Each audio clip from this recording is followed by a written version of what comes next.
নিরামিষ থালিতে অনেক রকম পদ না থাকলে চলে, কিন্তু আজ শনিবার, সপ্তাহের শেষ। আর এই সপ্তাহের শেষের যেটুকু ঘরে বাজার থাকে সেটুকু দিয়েই আজকে লাঞ্চ বক্সে লাঞ্চ থালি তৈরি করা হয়েছে। তাহলে চলো দেখে নিই কী কী আছে আমাদের আজকে লাঞ্চ থালিতে। প্রথমেই দেওয়া হলো সাদা ভাত, তার সাথে একটু লেবু আর একটা কাঁচা লঙ্কা, তারপর গোল গোল করে আলু ভাজা, তার সাথে একটু শসা দেওয়া হয়েছে। শসা খাওয়া কিন্তু খুব ভালো, পেট ঠান্ডা থাকে, হজম শক্তিটাও আমাদের বাড়ে।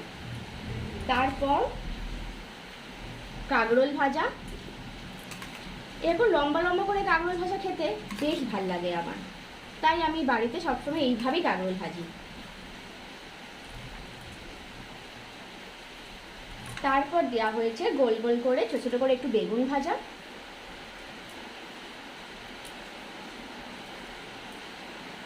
আর একটা নতুন রেসিপি তৈরি করা হয়েছে যেটা হচ্ছে ঝিঙে পাতুরি। এটা একটা নতুন রেসিপি, এটার আমি খুব তাড়াতাড়ি এই রেসিপিটা শেয়ার করব আপনাদের সাথে।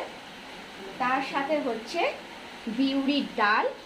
প্রতিটা বাঙালির জীবনে বিউলির ডালটা অত্যন্ত একটা প্রিয় খাবার, তাই না?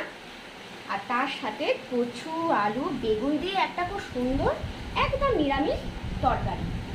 হ্যাঁ, আর কাজু কিশমিশ দিয়ে টমেটোর তার চাটনি। দাঁড়ান, এখনো শেষ হয়নি। সোয়াবিন ভাজা কোনোদিনও খেয়েছেন? আজকে সোয়াবিন ভাজা রেখেছি আমার এই থালিতে, আর তার সাথে একটু পাঁপড় ভাজাও রেখেছি। তাহলে বলো বন্ধুরা, কেমন লাগলো আমাদের আজকে নিরামিষ লাঞ্চ থালি?